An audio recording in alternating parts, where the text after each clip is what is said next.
you look at the CFO stack in general, it's almost about $150 billion opportunity globally, right? And that's what we try and target.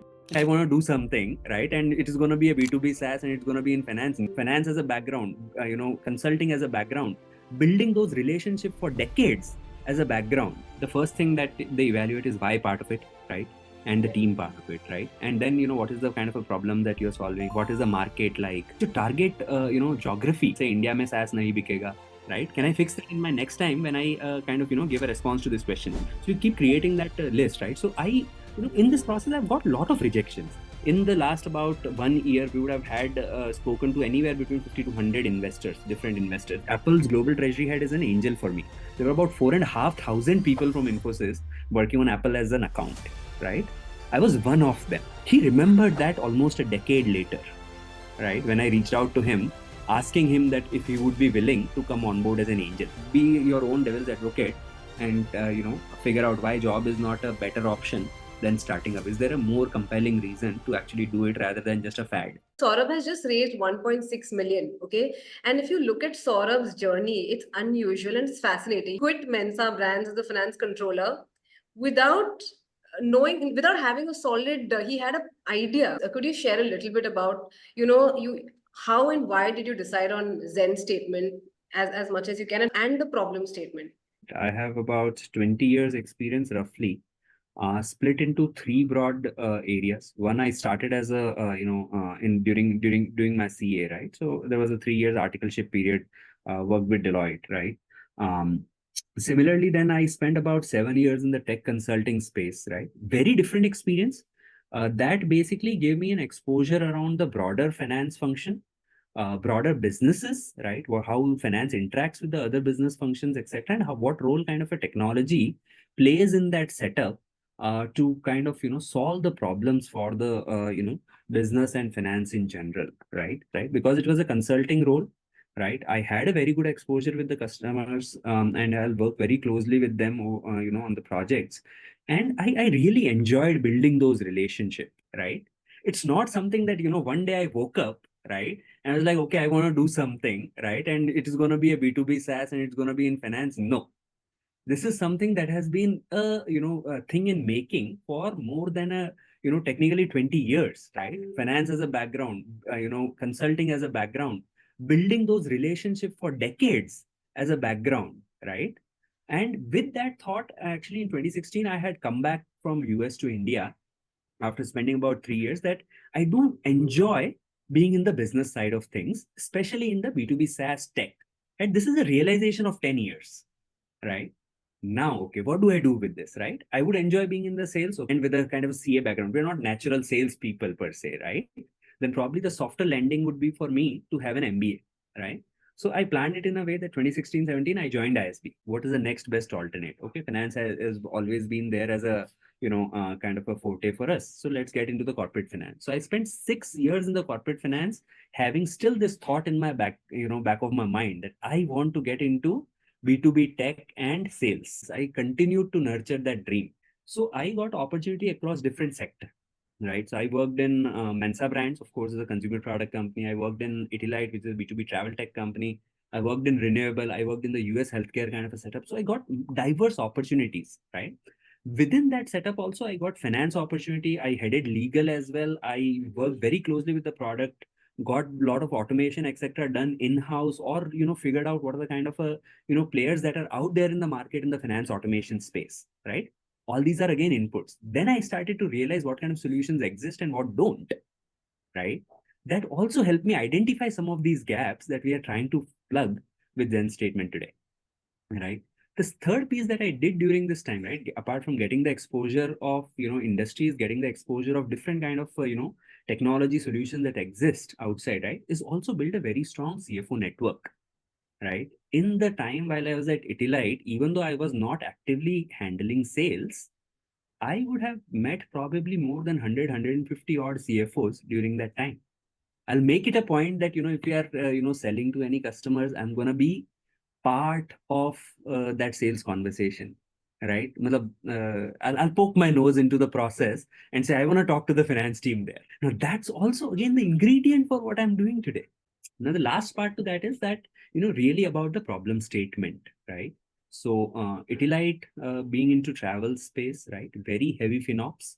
We used to run finance operations almost like 16 hours to 18 hours a day, right?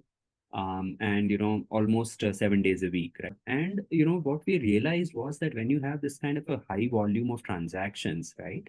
What are the kind of key challenges the finance faces? First part comes around, having a source of truth, right? So many different players gets involved for a transaction to happen, right? Every transaction has its own cash flow, right? You could get paid in many different shape and form for every single transaction. Like if I'm, selling a ticket to a particular customer who is on a prepaid model versus a postpaid model versus card model, right?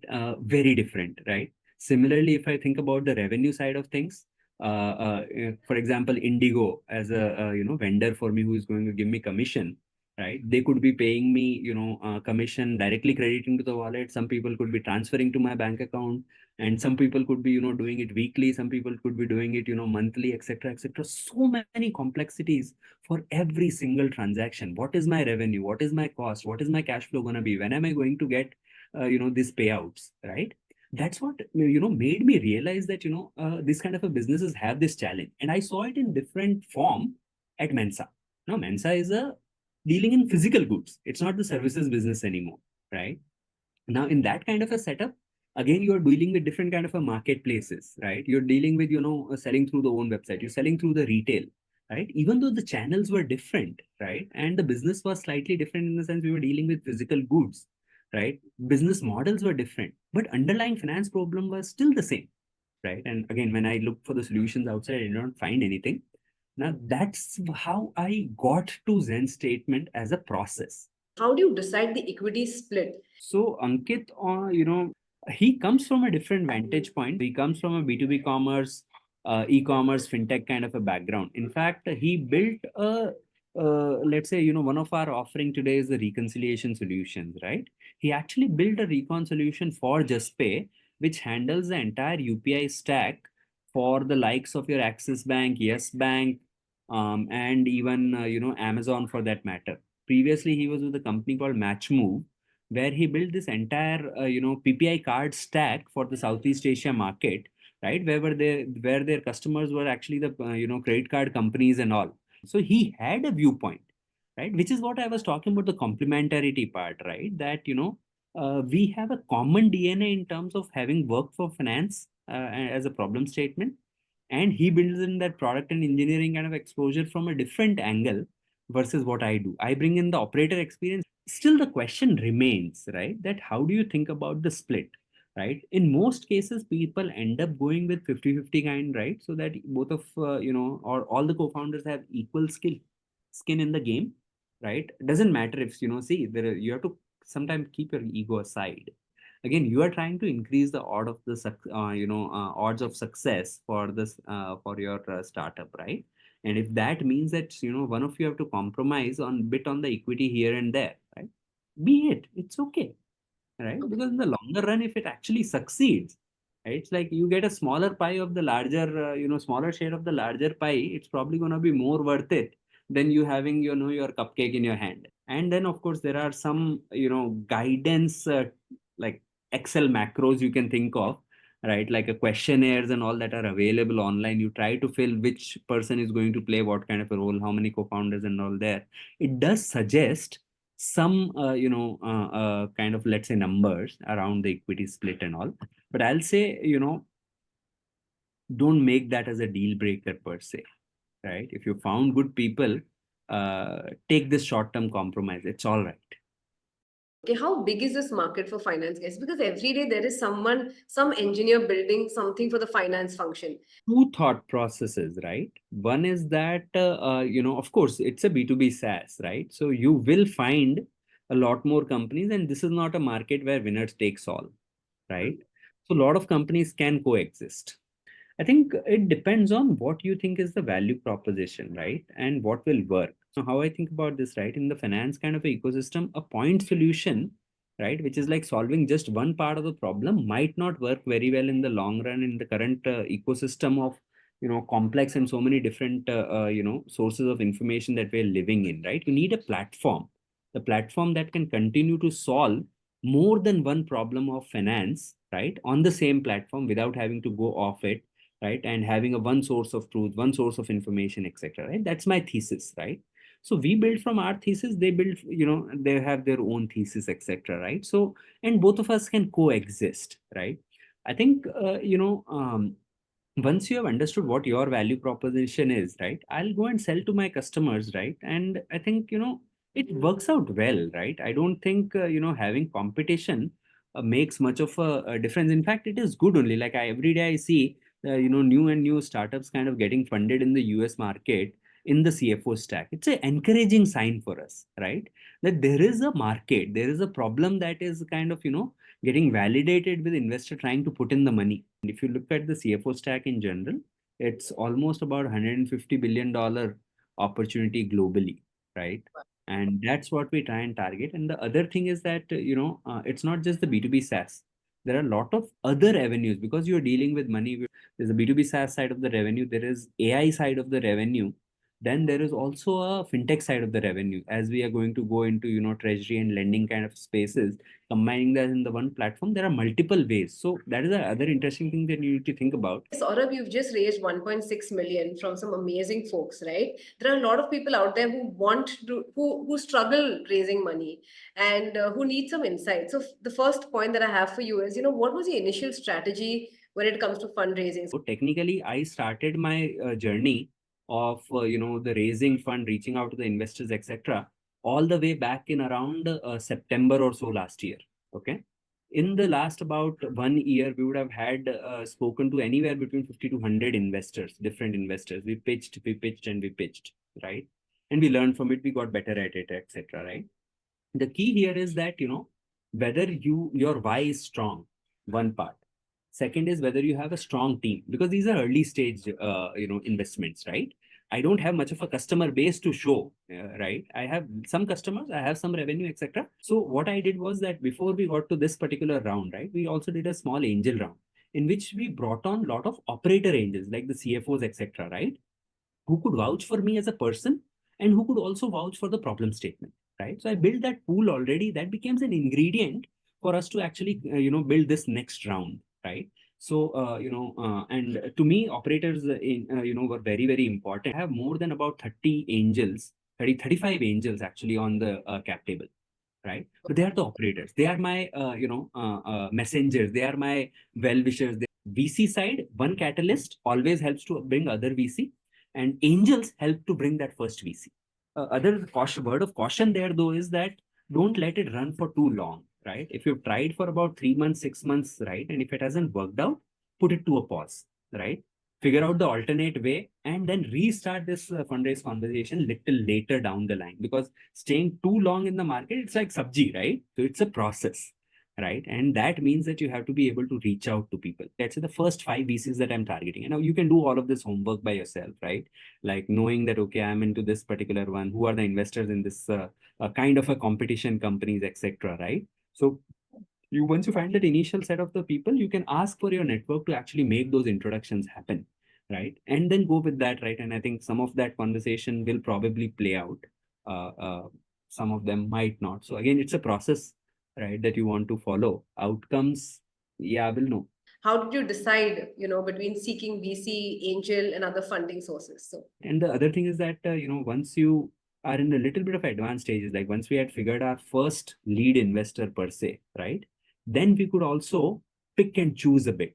So we could pick and choose, okay, who could be our strategic partners in this process, right? It's not just the money that you need. You also need them to be able to connect with your first few customers, etc. So we, for example, we have Stride, right? Stride has a very strong e-commerce company, the consumer product company portfolio, right? Very helpful, right? Similarly, Boldcap has such kind of a portfolio, right? Atrium Angels, which is ISB Angel Back Network, is actually also giving me access to the influential ISB alumni network, right? So these are all strategic partners. I've got Tally Solutions as my investor as well. Once you have an anchor, then you build around it, reaching out to the right people who will actually help you with your growth story. How did you approach the big investors, right? Anything else would you like to add? See, I think the two parts worked out very well for us, right? One was, think of it this way, like how do you meet people? Either you go out or they come in. Yeah. To me, I think, both of them I had to put in effort for, right? Like when people were organizing like the meetups, etc., I'll show up, right? And through the network, I'll get to know of this. You need few catalysts, right? Somebody you spoke to, one analyst in a firm, he'll say, yeah, yeah, good. I have folks and friends in the other firms also. Let me introduce, etc. They will organize some meetups. They'll, send you invite. You show up there. You go meet them. You talk to them, right? The second is that as that happens, right, and the word spreads around a bit more, you also start to get some inbound requests to talk. So you make sure that you respond to them, right?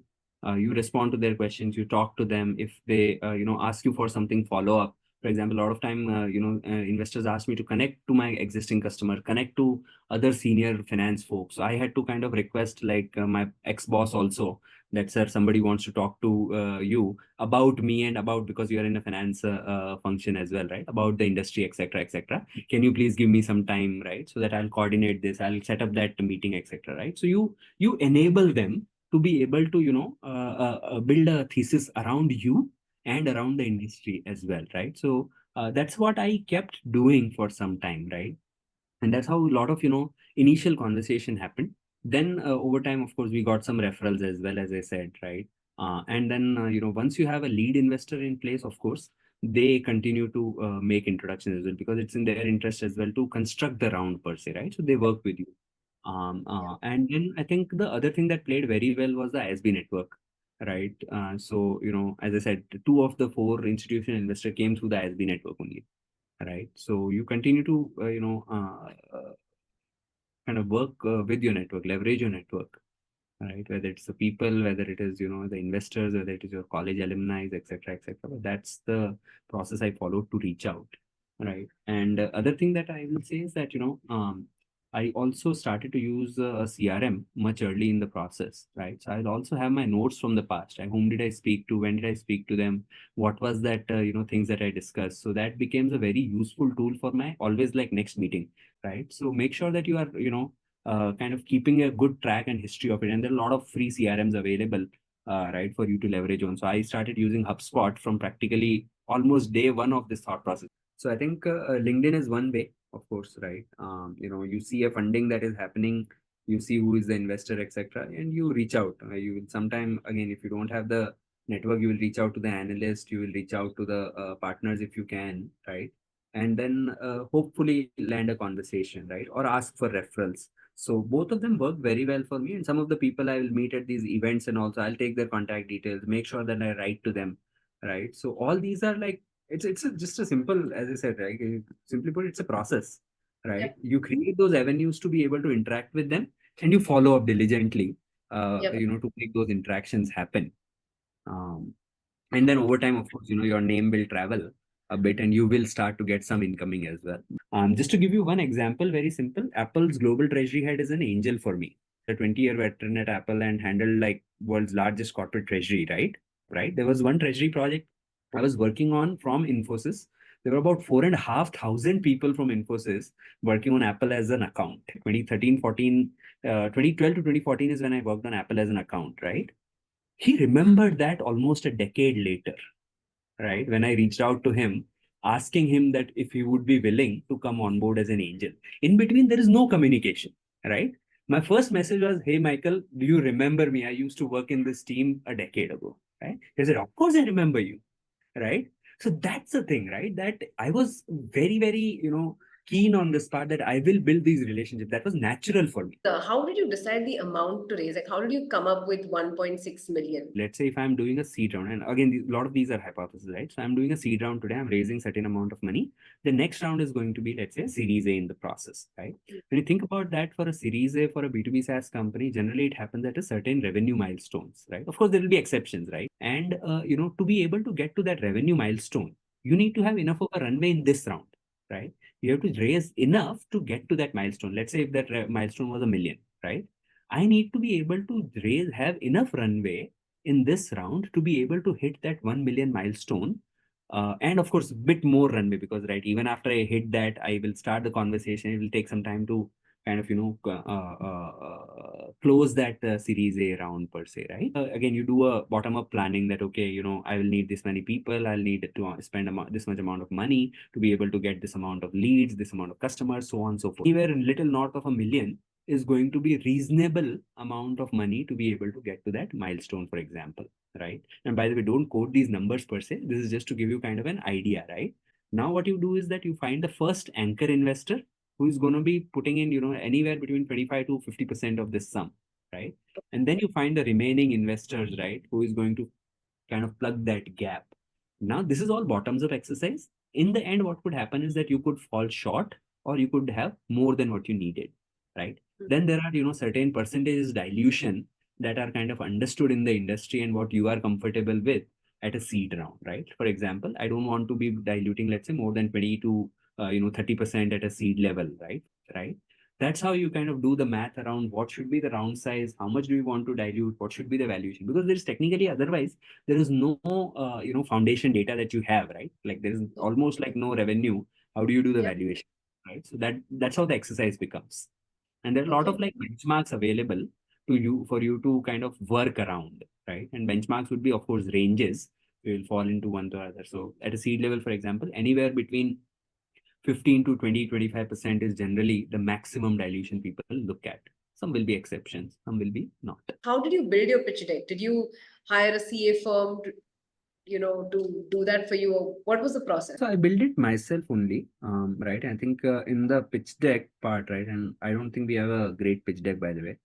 I think the key here is that when we worked on this part, right, through the Antler program, right, we also got some inputs around what are the key things that you want to cover in your pitch deck, right? So we tried to kind of, make sure that we had that hygiene covered, right, while we were, doing the pitch. And some people will ask, can you tell us about more of these things? Over time, if the questions were repeat, then we kind of modified our deck also to actually incorporate those things in the deck itself, right? Rather than taking that as a follow-up question per se. One of the key things there was also the, seed level pe utna financial projections and all don't matter per se, right? So, you don't necessarily need a CA per se for a seed level investment. But yeah, of course, as you go into bit more serious conversations, etc., where people ask you about what, you're going to use the money for and all, then of course you need to have some, financial models in place to be able to explain, right, how it's going to work and all that, right? So that definitely, if you're not a finance savvy person,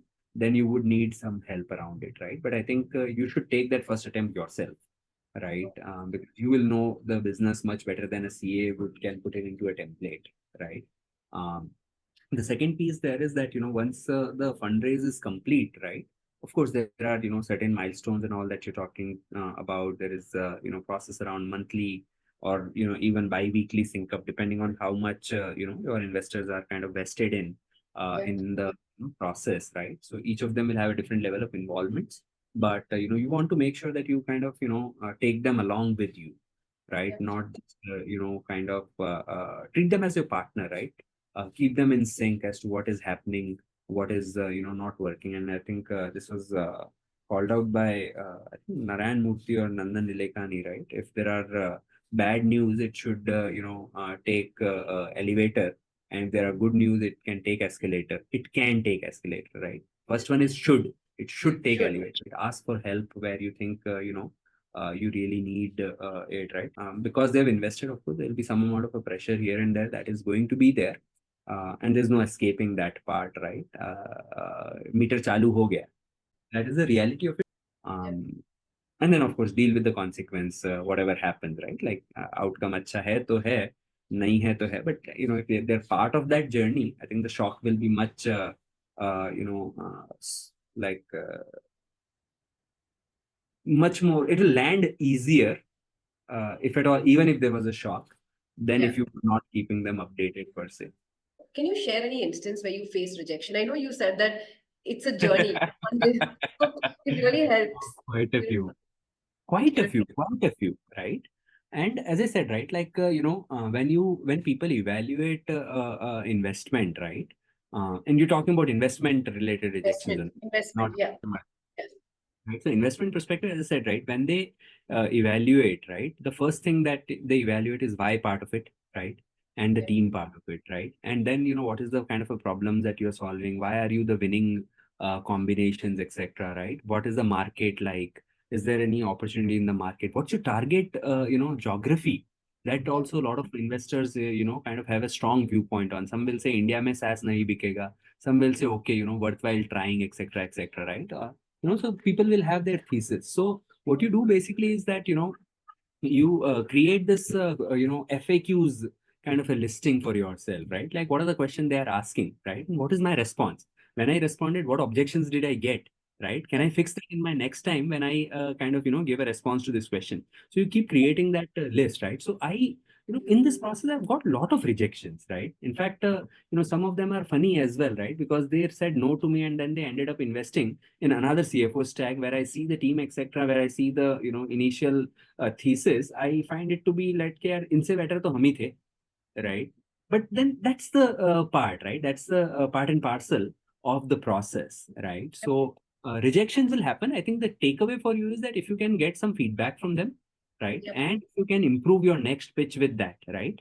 That's a way to do. And as I said, right, sometime it will happen here. It does not fall into my investment thesis, but no worries. This is one guy I can connect you to, right? So Yep. don't take any offense from the process, right? It's only a takeaway for you. Either they will give you good feedback, either they will tell you things that are working and things that are not working. They'll ask you questions, they'll give you feedback about your responses, etc. Take that input for your next conversation. Ask them, if again some of them will be willing to even connect you to the right folks, etc. Right? If it's not a fit for them, because some of them, even though they call early stage, etc., the thought process wise, they're more of a late in, stage investors, right? Like Series A, B, and all. So they'll say, "यार boss, मेरे लिए अभी बहुत जल्दी है," right? So they'll probably connect you. Again, it depends on whether you were able to build that relationship with them, right? Yep. So it's a great learning in that process, right? To help you to finally find your right set of investors. So don't take any offense in the Yep. process. Cool. And you said you approached almost 100 people in your entire journey. Was it that? Much more. What is your advice to others who are fundraising or also CFOs and finance controllers, like who are at a particular level in their career and wants to make the move? Yeah, I think so. First key ingredient part is that why you want to do it, right? You need to have that calling in place already. Be your own devil's advocate and figure out why job is not a better option than starting up. Is there a more compelling reason to actually do it rather than just a fad? The second Yep. is then उसके बाद में the prep starts. The prep is around your runway. That is the first thing. Your support from the family, right? Again, you have to treat them as your partners and make sure that they're aligned with you, right? And then reaching out and build to your network of folks who are going to support you in this journey, right? So aligning these three in the prep phase, right? And then talking to the customers, there is no shortcut to that part, right? That is the biggest validation for you. Talk to enough of a potential customers, learn from it, fix your reach out strategy from there, right? And once that is there, once you have convinced yourself that yes, this is something that is worth it, solves a real problem, people are going to make a pay for it, right? Then comes the team part of it, right? Find out what kind of folks would actually make it work, put that together. That's your prep. Then you start to build, then you start to reach out to the investors, etc., if you think you need a VC funding. Do it one by one. Saurabh, thank you so much for this. It was really amazing.